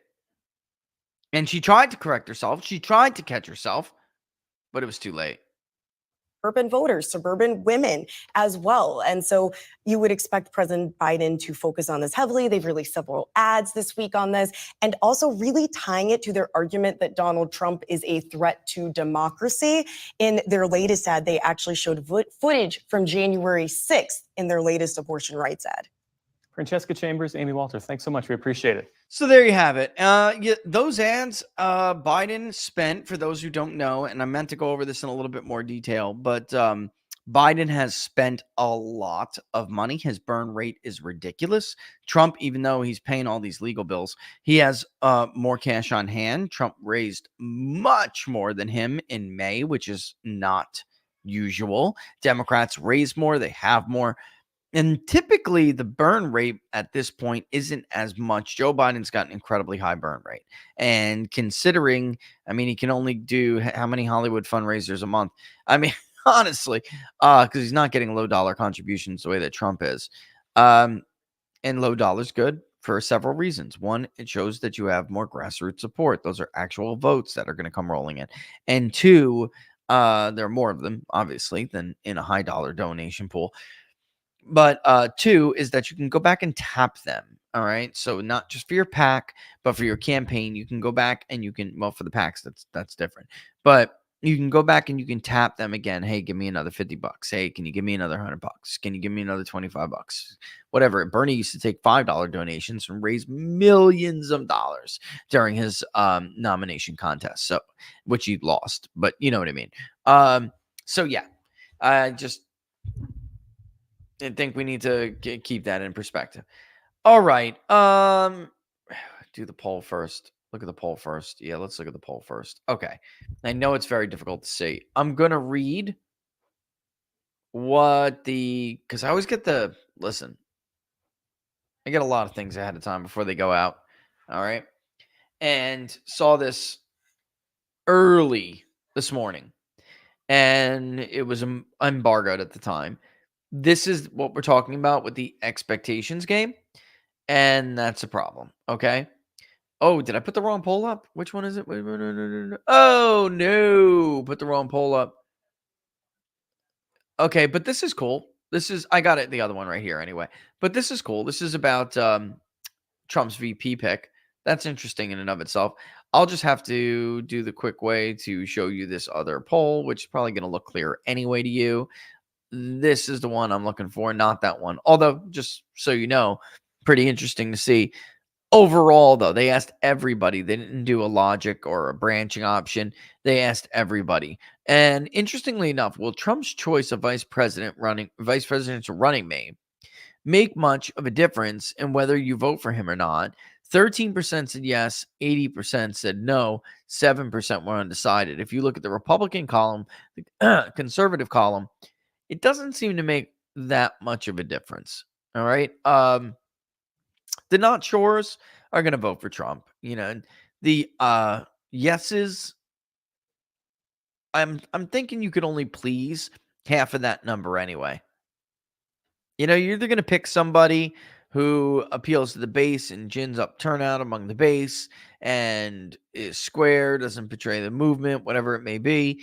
I think you'd be solid there. Republicans here, there's going to be 6% of them who want somebody that I don't think Trump is prepared to pick.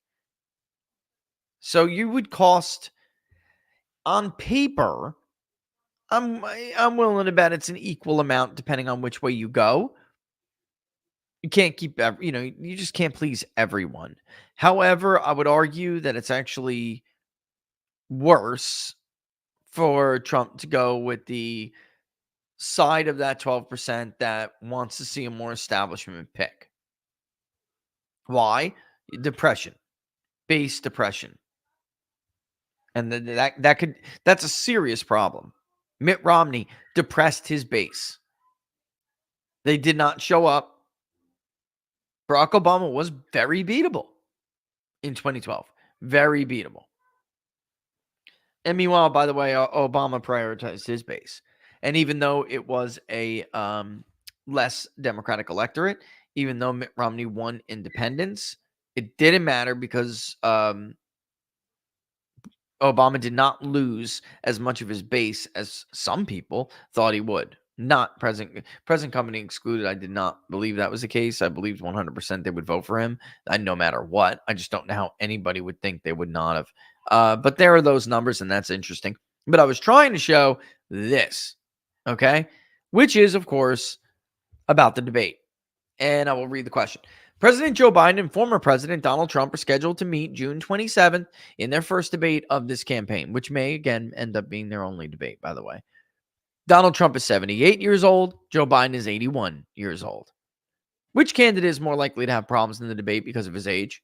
57% Joe Biden, 32% Donald Trump, 11% not sure. Either you don't know because you're not paying attention to what's going on in the world, or you're just refusing to answer, and you know that, obviously. Who is most likely to win the first debate? Donald Trump by 10 points, 47-37. I would argue this is a bad result for Trump. That's expectations. Those are, I should say, those are what do we call expectations? And if you don't meet them, it could hurt. Do you agree or disagree with this statement? The first debate is Joe Biden's, quote, last chance. And if he loses the debate, Democrats will replace Biden with another candidate. There is this alternate theory to the case that's why they're having this debate this early. I personally do not subscribe to it. To get rid of Joe Biden would be an enormous feat, and you would not be able to do it without fracturing the party. He also happens to be the strongest polling Democrat on the bench, which I've said a million times. Gavin Newsom, not now anyway, is never going to win the presidency. They view him as a slimy scumbag from coastal America. Preppy, looks down on everybody. He did not pull well in the Rust Belt or the Sun Belt. Kamala Harris, you leapfrog her? Oh my God. Part of me wants to see them try. I mean, it will splinter their coalition completely. I mean, it It would be unrecoverable. Then there are the rules, the state rules. But that doesn't stop pollsters from still entertaining this stuff. What do people think? 24% strongly agree that if Biden has one of these, this is like his last chance. And if he gets another bad performance, they're going to try to remove him. Another 23% said they somewhat agree with that. So you're looking at 47% who do. That compares to 39 combined, including 16, 39 combined for disagree, including 16 who somewhat disagree, and 23 who strongly disagree. I don't know, guys. I mean, this is not, you could go in there and whop Biden, and then all this is for nothing. Don't get me wrong. It's just not the right decision to make. My God, in and out, in and out, in and out. The ADT is just binging me like crazy. It was an unnecessary risk that you did not need to take. All run by people who have done the worst and pulled the worst shenanigans out there. Oh, by the way, this is important. This is very important. Soon the show will move to shorter segments every day. Except for Monday, we'll have to leave it open for what are the odds. That's going to happen real soon. We're going to have to get structured. It's really going to be like an hour and a half of content. I mean, instead of 2. Because we explored the 1 hour possibility. It's not a possibility. It's just not. First of all, we need to leave space for sponsors. Number 2, it's just not going to be good enough. There's just too much election stuff rolling in. All right, and then what about the polling? We have an episode that's with polling. We'd have to extend those episodes. Like in an unusual thing to extend them to get enough time to poll. I'm not down with that. I'm not down with that.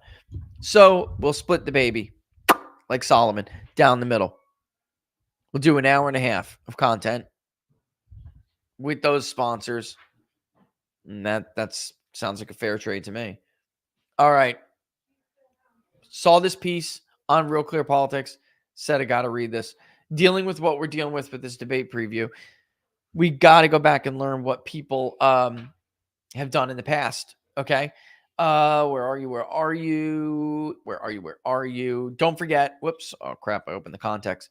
Don't forget what I said before the break. When it came to Donna Brazile and what had happened when Donna Brazile was revealed that Donna Brazile leaked the questions to CNN ahead of the debate. And they acted like, oh my God, we never collude with the Democrats like that.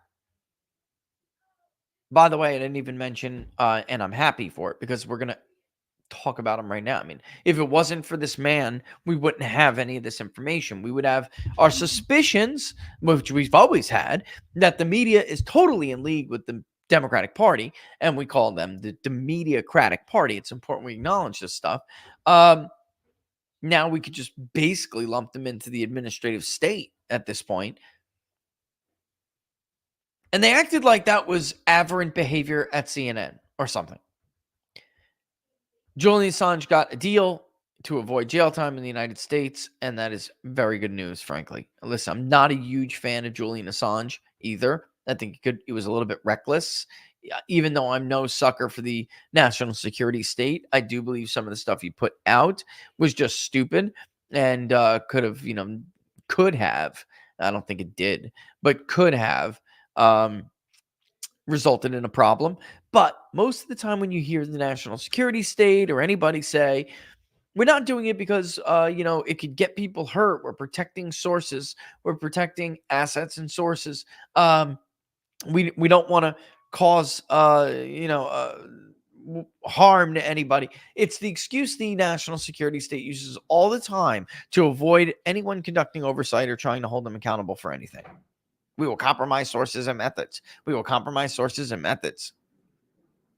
Anyway, Julian Assange drops this stuff. It doesn't compromise anybody. Let's get real. What it does, however, show is how corrupt the media is and how corrupt Hillary Clinton is. So to bring me back down memory lane, we have this here news article, which I remembered like a hawk. Incredible. Perceived. Oh, well, let me read the title. New leaks reveal DNC and CNN corruption, collusion for Hillary Clinton. Let me highlight that word. You notice anything?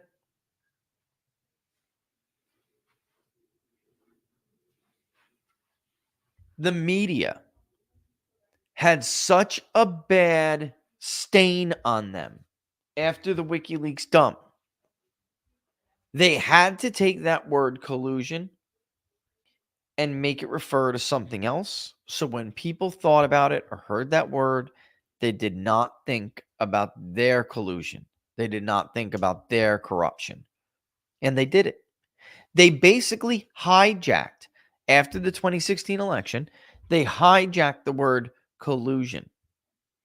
And then, if you remember, it wasn't too long before Trump labeled them fake news. All right, so that's the title, and I think it's very noteworthy. You got to remember this because we certainly were not the only ones using that term collusion. At that time, I know 3 different sites alone would reprint stuff that we put out. So that's multiplying that. I believe you would see it on Fox News, elsewhere.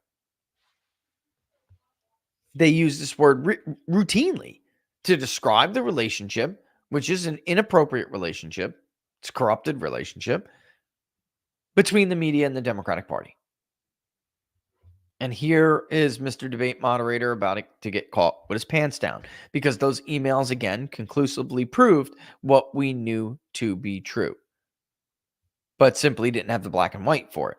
And then when Julian Assange released this stuff, we had the black and white. All right. That's former President Trump sitting down with Wolf Blitzer, as you know from CNN. Perceived left-wing bias at CNN has earned it the nickname the Clinton News Network. But new emails reveal complete corruption and collusion. The emails show the DNC actually gave CNN anchor Wolf Blitzer, anchors, plural, Wolf Blitzer and Jake Tapper suggestions and questions to help their narrative before interviews with Donald Trump.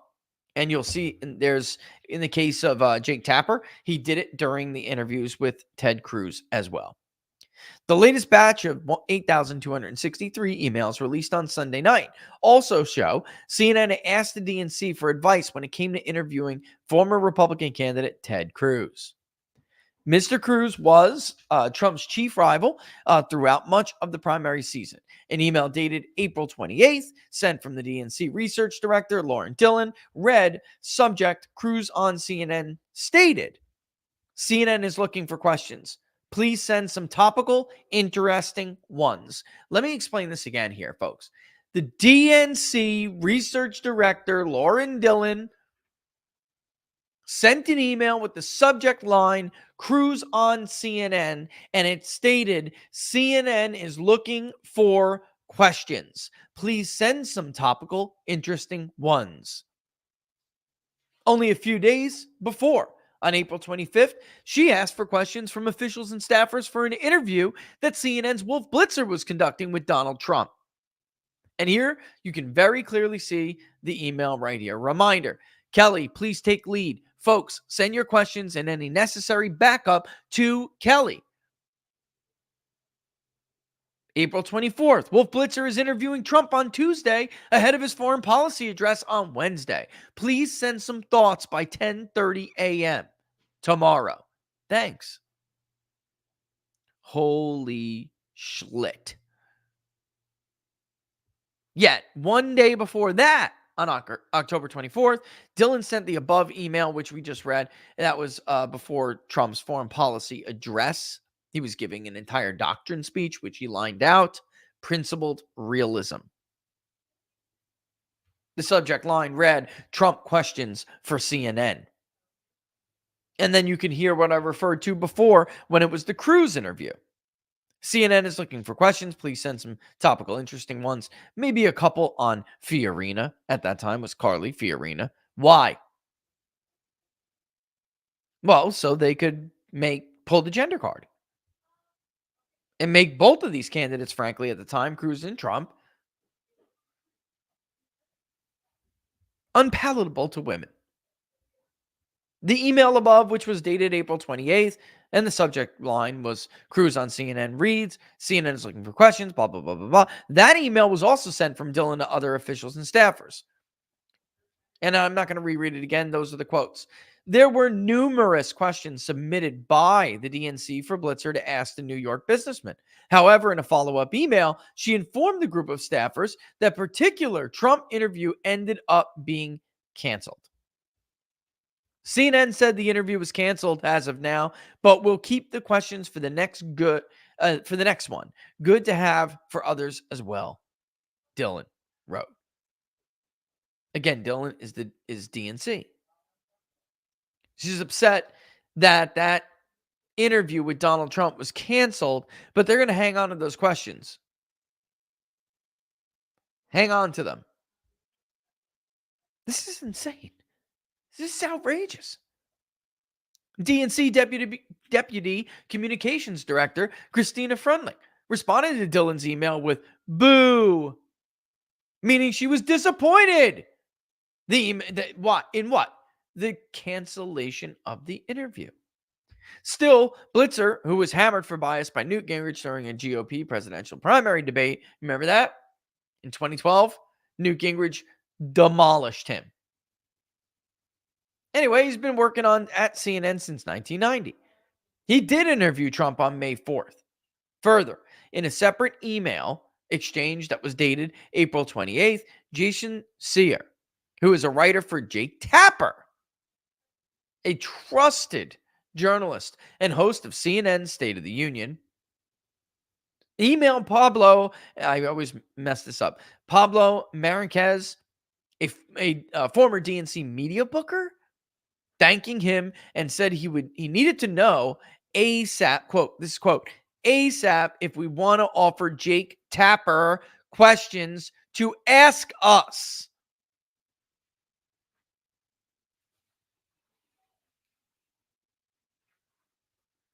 McFly. And then they get insulted when Caroline Leavitt calls them out? Quote, we need to know, quote, ASAP if we want to offer Jake Tapper questions to ask us. The DNC writes the script. Jake Tapper just blurts him out like the good little doggy he is. Window closing on this.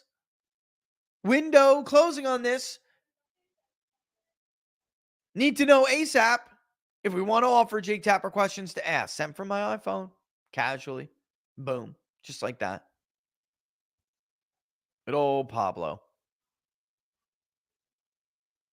Yet in another email dated April 28th, Sear wrote Marquez thanking him for, quote, facilitating Luis coming on today and bear with us through a melee, and that's Seek, their fault, of GOP nonsense and cancellations and all that. Any particular, not that they care that the GOP canceled. It's that they're going back and forth asking them what to ask them when they have them on. What fits your narrative? What do you want me to say to Cruz? What do you want me to say to Trump to tee up your narrative to help you guys out?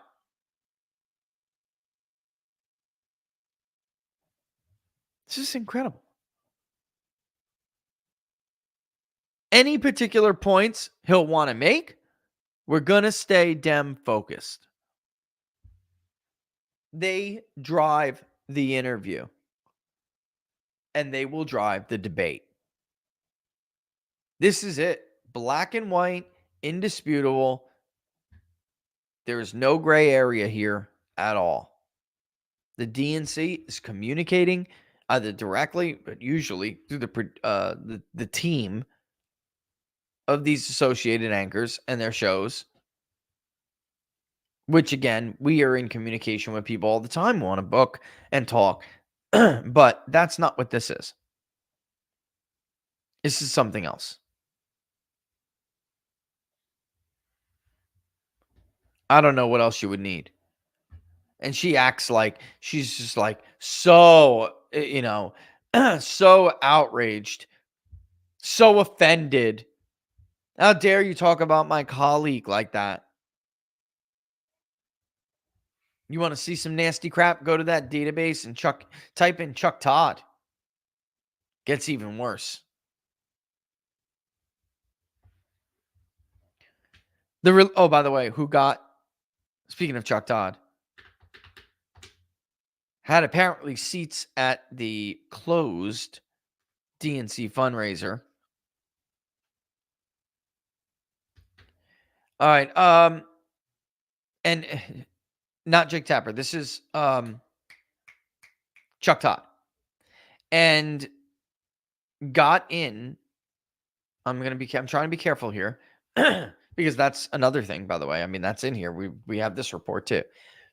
What he was basically doing was saying to these new little interns that worked at MSNBC, NBC News, that he would get them into the DNC closed, and it was billed as a fundraiser, but it was really a party, right? And anybody who goes there is like, the liberal media types, whatever it may be. Chuck Todd is doing the dirty old man thing with the passes. We want to go to that party. Oh, don't worry. I'll get you tickets to the party. What are you going to do for me? Ugh, so creepy and disgusting. But it's in there. Don't believe me? Go search it. You don't have to believe me. Take my word for it. You don't have to go to this website. Go to the WikiLeaks directory. You'll find it. Just type in his name. The release, which comes hours before the election, now follows revelations. The DNC interim chairwoman, Donna Brazile, got debate questions from the cable news network and leaked them to the Clinton campaign before a debate and a town hall event. It was just one aspect of it. It was just one aspect of in a tangled web of corruption and bias to stop Vermont Senator Bernie Sanders from defeating Mrs. Clinton for the Democratic nomination. After they succeeded, they clearly used those same corrupt tactics to help Mrs. Clinton and target Mr. Trump. Worth noting, following the revelation Brazile leaked debate questions to the Clinton campaign, Tapper said he was outraged. And there's the tweet. If CNN, that's the tweet from Jake Tapper, responding because Tucker is like, dude, this is even too far for you. And he has the audacity. Ats Tucker back, puts the period in front of the handle so everyone can see it, because that's what that means for those who are not familiar with formerly known as Twitter, X, now the X platform. If you do that, if you don't put the period there, then the only person who's going to be able to really see it or will be tagged and it'll appear up on their notifications is the person they tagged. If they put a period in front of it, it means Jake Tapper wants everyone to see that he's responding to the criticisms of Tucker Carlson. He said, if CNN doesn't investigate collusion with DNC on questions, that's corruption. And he responds to Tucker with that, with Mr. Outrage. It's unbelievable, man. This is the moderator. And if you want to watch, you can go to Twitter, X, whatever, and you could look it up. Trump surrogates, the Trump campaign, have been putting together montage videos for days showing all of the things that these people have said in the past and done in the past. It's just honestly outrageous. I mean, it's just totally outrageous. Here's one, actually. Do we want to do this? We do. Yeah, we do. Let's remove it. Let's put this up. What do we got? A minute. Yeah, we only have a few more minutes here. That's all right. Let's just do it. This is one of the videos going around. I mean, this is the balls of this guy. The balls of this guy. To ask the Democratic Party what his show should be. What questions he should ask. It's, what do you need me to do to help What's my marching orders, boss? That's what that is. Tragic. And then they have the nerve, instead of sitting there and taking it, or even, you know what, apologizing for it. It was wrong to give those questions. It was wrong to make those comparisons. And we're about to be lectured by the guy who did this right now in this clip. Here's the month. It's like a recap video. The dehumanizing rhetoric of Adolf Hitler is once again alive and well on a national political stage. This time, of course, in the United States. Donald Trump, a couple times over the weekend, referred to immigrants from South America, Africa, and Asia. He did not mention Europe. South America, Africa, and Asia as, quote, poisoning the blood of our country, which it's not hyperbole. That does very directly echo Adolf Hitler's language before World War II. To open up a copy of Hitler's Mein Kampf, you would find the Nazi leader describing the mixing of non-Germans with Germans as poisoning. There's really no other way to say it. Donald Trump's language mirrors this directly.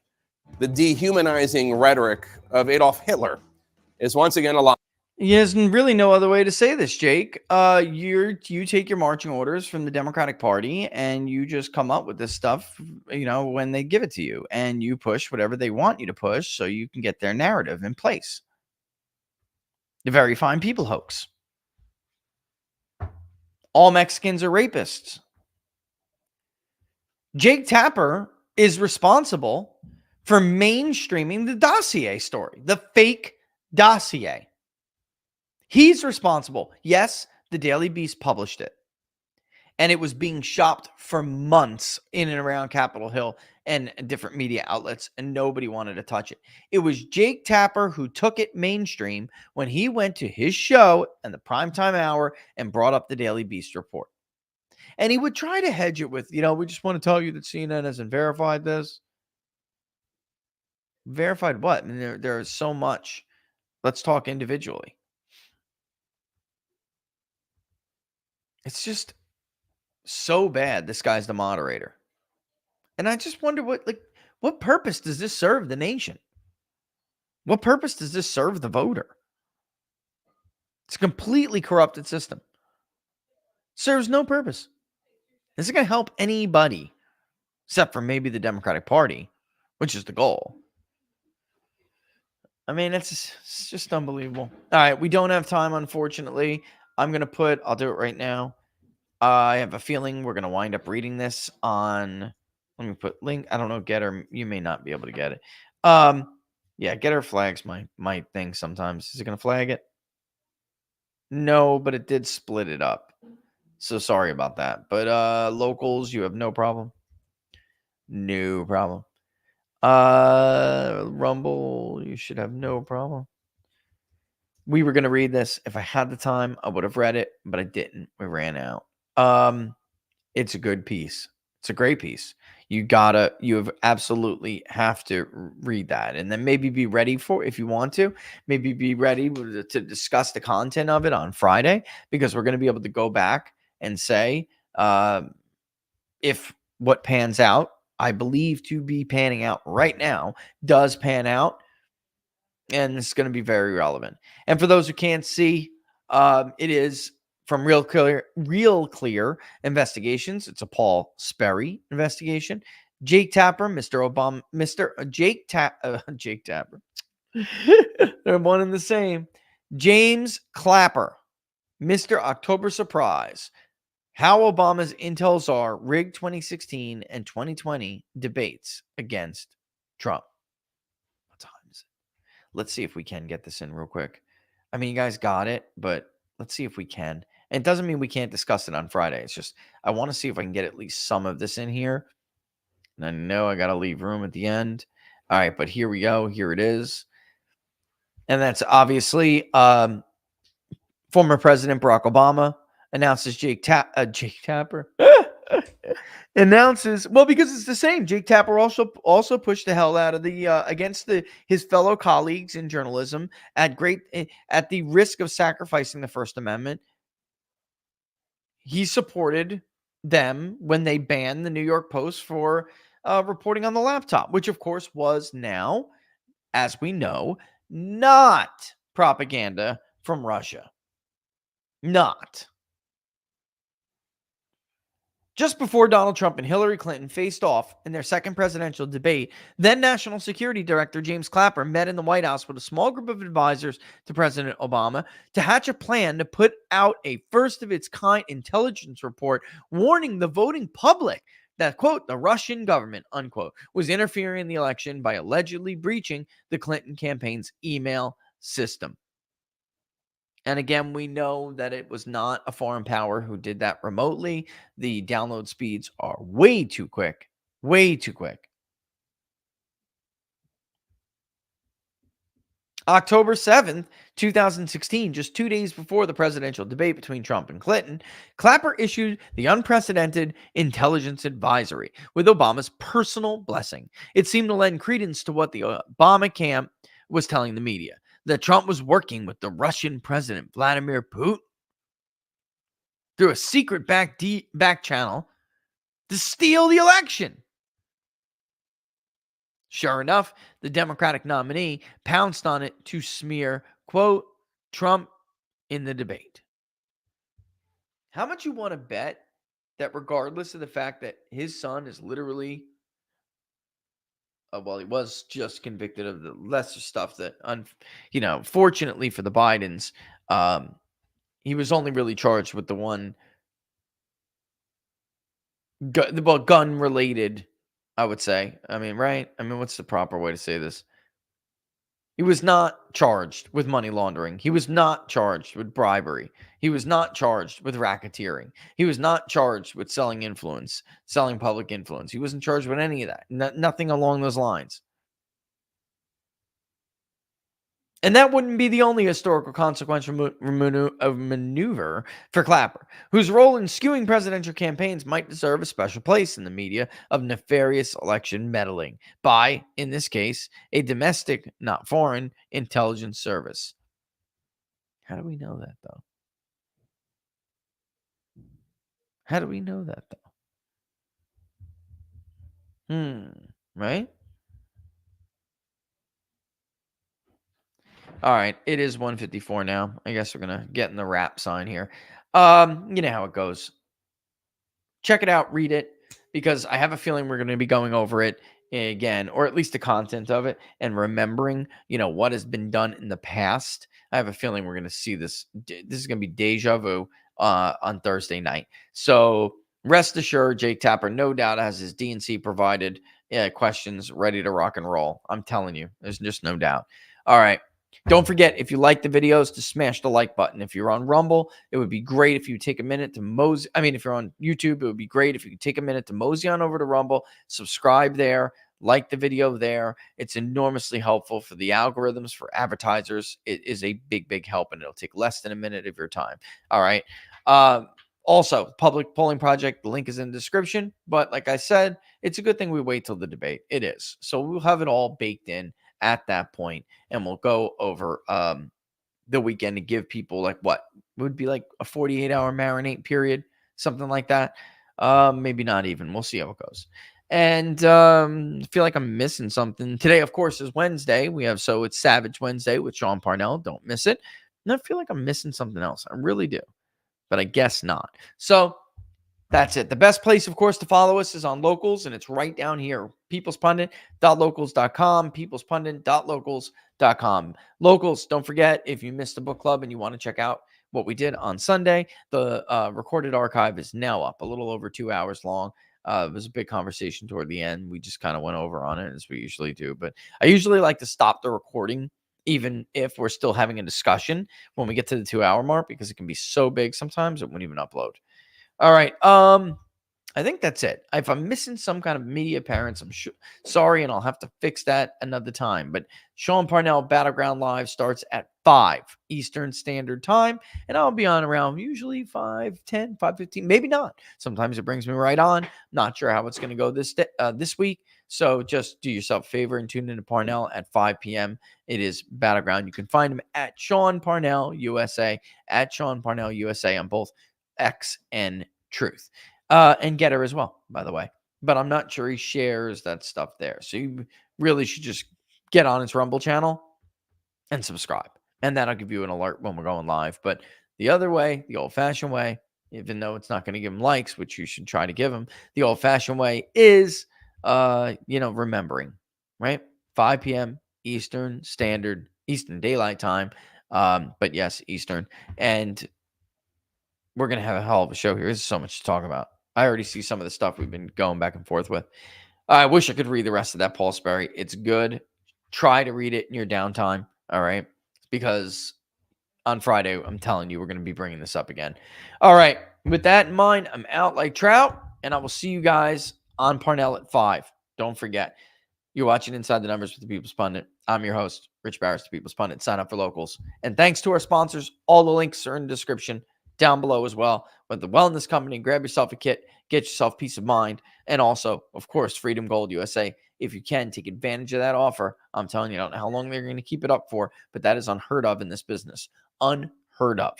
So take advantage of it if you can. All right? And give them a buzz if you have any questions. They'll be happy to answer them. Again, no pressure, no pushy sales tactics. And I will see you guys tonight. All right, nothing but love for you guys. Deuces. I'll have to say it myself because Laura's not here. Deuces. And she's here, but she's not in the chat.